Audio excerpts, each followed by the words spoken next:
Hello and welcome to Binge Watch, the podcast where we take a look at the hottest new TV and film releases on streaming television platforms.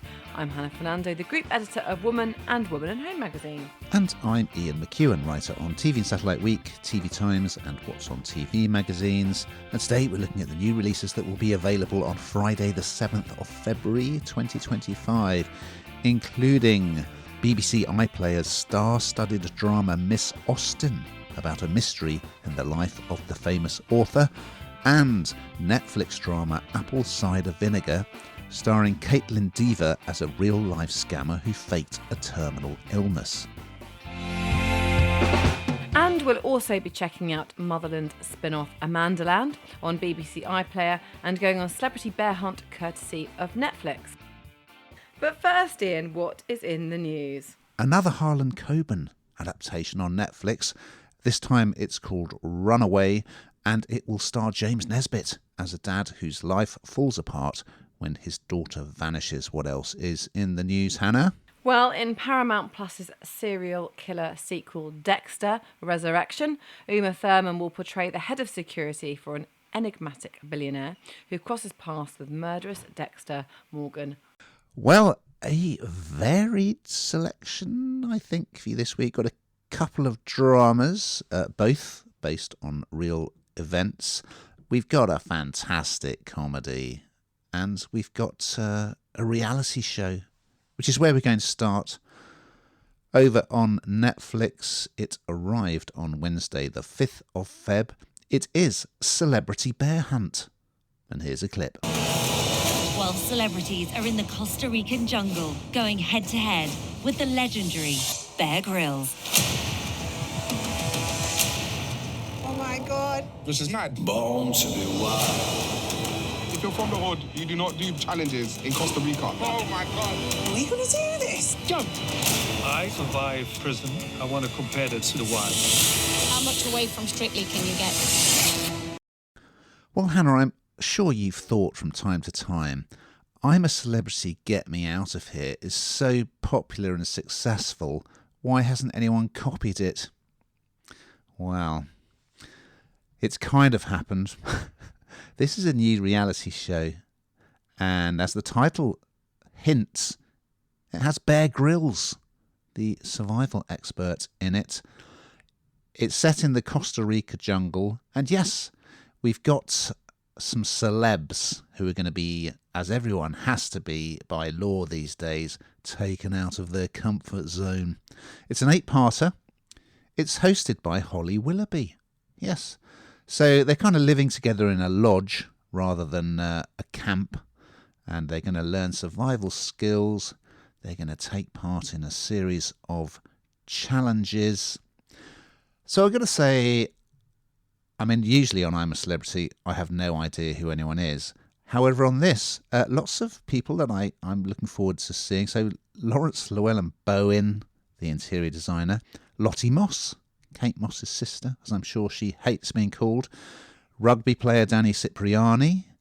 You have Boris Becker, the former Wimbledon champion who has been to prison, as he reminds us.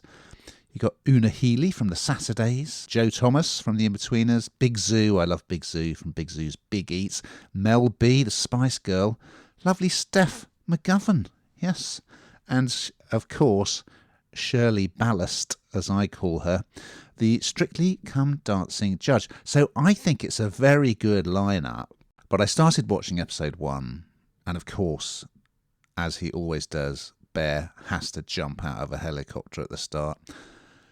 I didn't think it was very good, what I saw.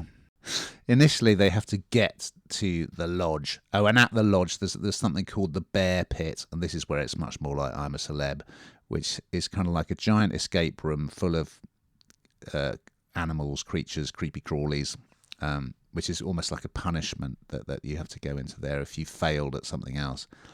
So when it starts, they've got to get to the camp, or whatever you want to call it, they've got various options. They can go by boat, they can go by jeep, they can go by helicopter. And all it seemed to be, and the idea is that, Bear is trying to kind of hunt them down, catch them. And all it seemed to be happening was that one of them would be wandering down a track, and then Bear would run out from behind a bush and say I've got you, and it was like a sort of game of celebrity it. So I thought that it just, I didn't go any further, to be honest. I thought it was so woeful. However, I do like the celebrity lineup.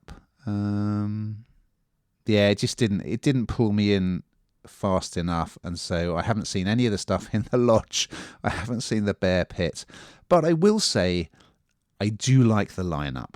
Now that's as far as I'm prepared to go at the moment. Is this? I don't actually. Also, I kind of stopped watching I'm a Celeb quite a few years ago. Not that I don't think it's good. It's just I kind of come to the end of it really for me. Anyway, I'll stop rambling on. Was this for you, Hannah?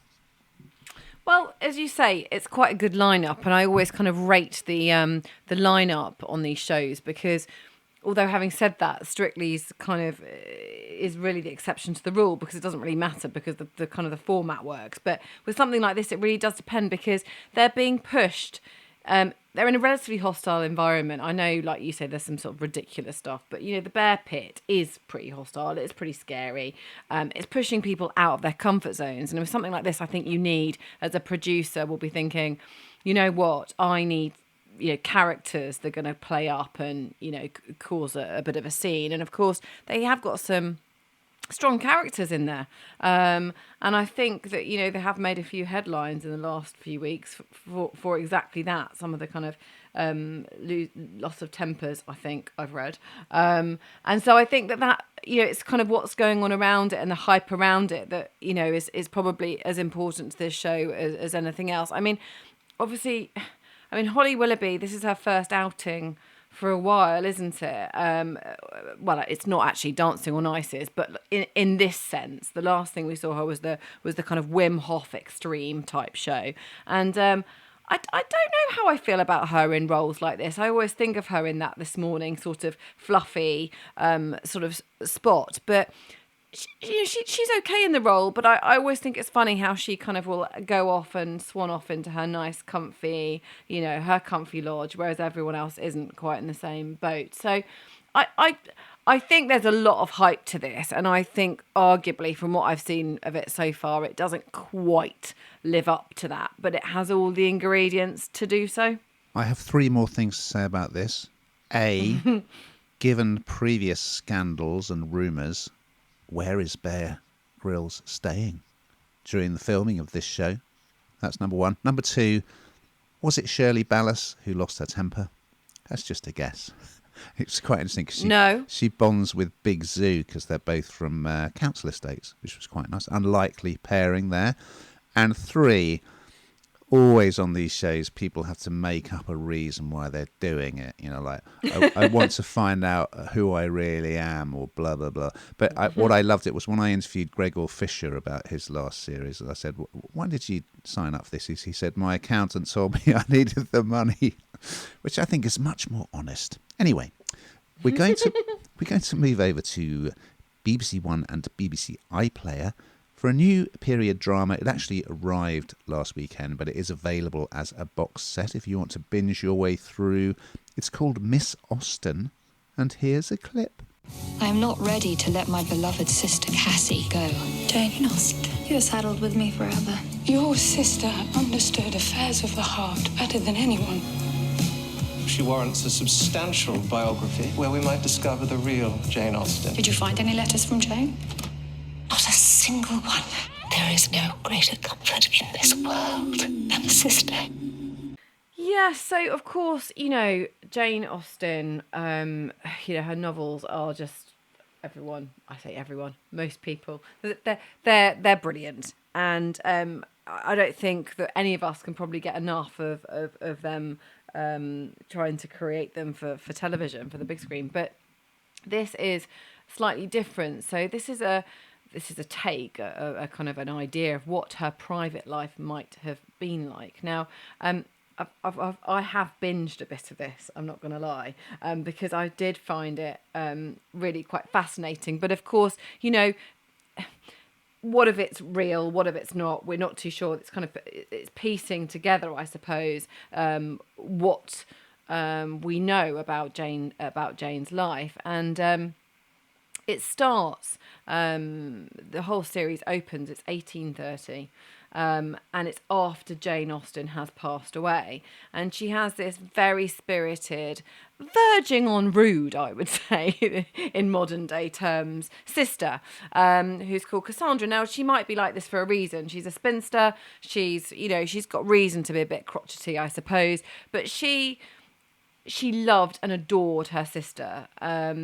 And when she finds out from her friend, Isabella Fowl, that her father is dying, he's a reverend of they live in a very large vicarage. It's kind of, they don't really exist anymore, do they? The old vicarages have kind of been sold on and they're much smaller now. But this lovely, amazing manor house. When she hears that he's dying, she wants to go. She goes straight away. In fact, she's told not to go. The weather's bad. Off she goes in a horse and cart, and she turns up at the house very, very late. And she gets to see Isabella's father just before he dies. But the reason she wants to go there is because her sister Jane wrote a load of letters to Isabella's mother, Eliza. And so she wants to go and get those letters before anyone else can. Now, in all probability, because somebody's going to find them and potentially try and use them or make them public or whatever. And she feels there's some very private stuff in there. You get to know a little bit about Cassandra, a little bit about her love life, which is sad, which is kind of in a way perhaps why Cassandra is the person that we see here.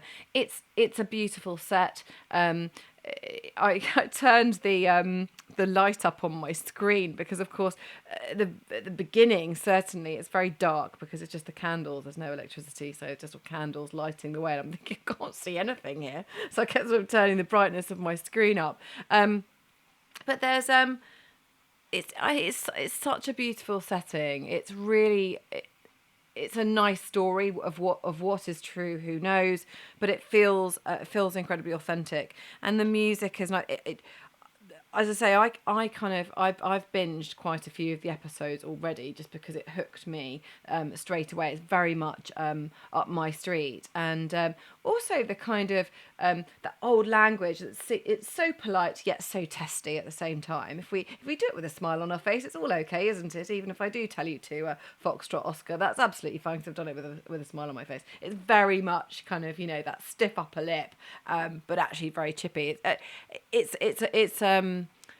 For me, it's one to watch. I think it's probably a little bit more female skewed, I would say. Would you agree, Ian? I would agree, although I didn't need any persuasion when it came to watching this, mainly because it stars the brilliant Keeley Hawes and she's always just very understated in her performances, and she's great in this. And yes, it flits between timelines because in reading these letters, which genuinely were destroyed, she's reminded of previous events from way back when, including, as you say, the fact that she was I think she was engaged to be married. So yeah, we see her and Jane back in the day. Some people have complained that they think the depiction of Jane is too boring, but I'm not sure I agree with that. And unsurprisingly, the concerns that crop up in Jane Austen's novels for women, such as, getting married, having some kind of income, having a place to live, and as an added bonus, if possible, actually being in love, they're all reflected in the real lives of the sisters. So you've got a good cast. Kevin McNally as the dad, Phyllis Logan as the mum, and my favourite, Jessica Hines, playing a bit of a baddie in this, unusual for her. So, I mean, Jane Austen adaptations are always, they're always very classy, but there's a bit of almost comfort viewing about them, I think. And this is really well done and thoroughly enjoyed it. Also on BBC iPlayer, it arrived on Wednesday, the 5th of Feb, as a box set. We have the comedy Amandaland, and here's a clip. Must be the end of days, you leaving Chiswick. Oh, I'm done with W4. Hey, let me in before I get mugged. Let it go, move on. I'm fully embracing my simpleton lifestyle. I am the face and brains and body and hair of a rapidly growing Instagram startup. It's like watching a car crash in slow motion. Let's get this party started. Well, we've both talked about how much we love anything Sharon Horgan is involved with, and this is no exception. So Sharon was involved in the sitcom Motherland, which was a very funny look at parenting, sort of middle-class parenting. And this is a spin-off which centres around one of the characters from Motherland, Amanda, who's a kind of snooty alpha mum, and she's played by Lucy Punch here, and she is absolutely priceless in the role. She's just fantastic, and there's a lot of toe-curling embarrassment the way she behaves. So yeah, she's moved from Chiswick, and now she's in South Harlesden, which she calls Sohar. And then Joanna Lumley, I think it's in the clip actually that we played, Joanna Lumley arrives for a visit playing her awful mum and says, "Let me in, dear, before I get mugged." So she's kind of gone down in the world a little bit. Her 2 kids are starting at a new school. And episode 1, I mean, there's just so many laughs in it. The script is superb. I think it's not just Horgan writing, it's Holly Walsh, I think, is involved, and a couple of other people. So, yeah, in episode 1, you have got Siobhan McSweeney from Derry Girls and Pottery Throwdown, might I add. So she plays one of the school mums who is also a chef, and Rashenda Sandel from Line of Duty plays her character's wife, and their kids are kind of having a party, and Amanda goes there, and I'm not going to reveal what happens, but it's absolutely hilarious. Joanna Lumley in great form. It's a superb role for her as the mum, Felicity. And Peter Serafinovich is going to join later on in the run. I can't wait for this. As Amanda's South African boyfriend, Johannes. Yeah. Could that be a Strictly reference? I don't know. Anyway, if you like Sharon Horgan's work, and I mean, why wouldn't you? It's absolutely superb. And you enjoyed Motherland, which was A1, you will absolutely love this. It's just top-notch comedy, beautifully played, with a very strong, largely female cast. Hannah, one for you. Did this strike a chord? I absolutely love this. In fact, don't ask me what it's called because I can't remember. I only started reading it the other day, but I'm reading a book that is kind of, it falls into this category of school mums, and perhaps it kind of, resonates with me as I readily put my children in after school care so I don't have to do that bumping at gates business, which I absolutely detest. But stop and chat.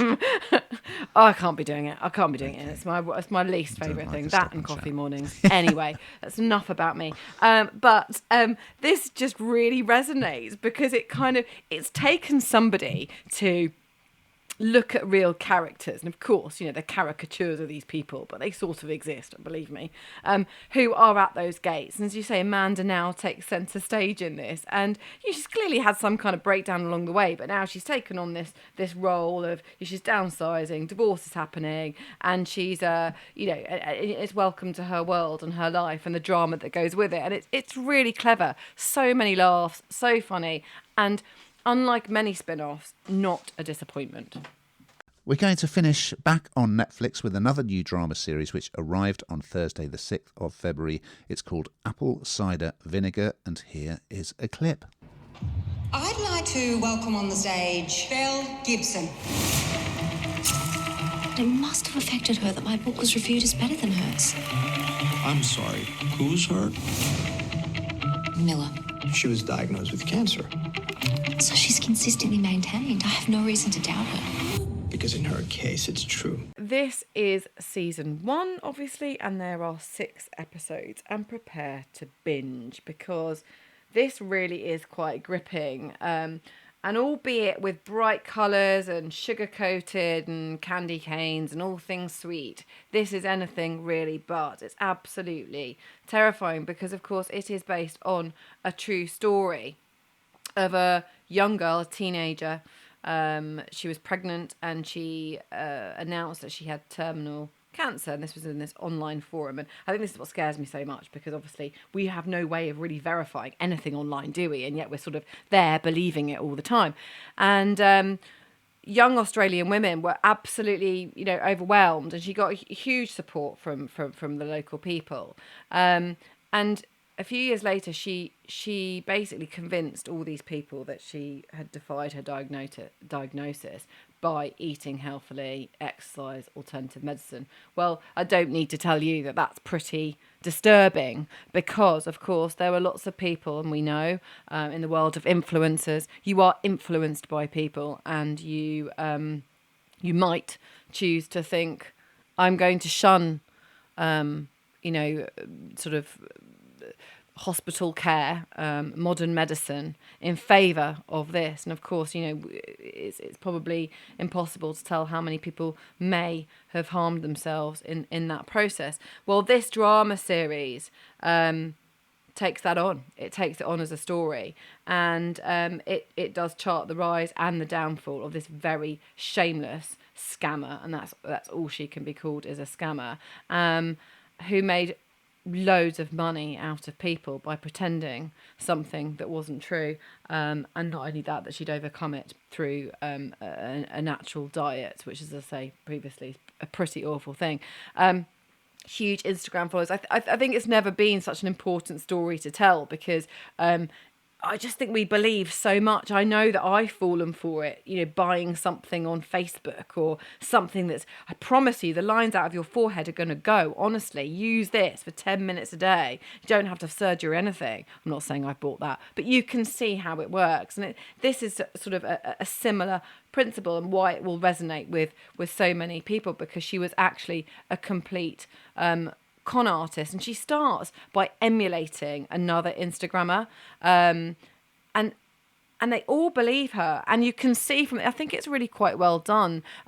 She feels very, very credible, very believable, but actually she's just a sociopath, I suppose. And then you see you see people beginning to realise, and I haven't got to the end of this yet, so I can't. I mean, Ian, you may have got to the exactly what happens and when it happens, because of course this isn't the only story in the press of something like this. There are many stories, but it's pretty captivating, pretty scary, and so easy to see, particularly when you're ill, how you'll grab onto anything and hope.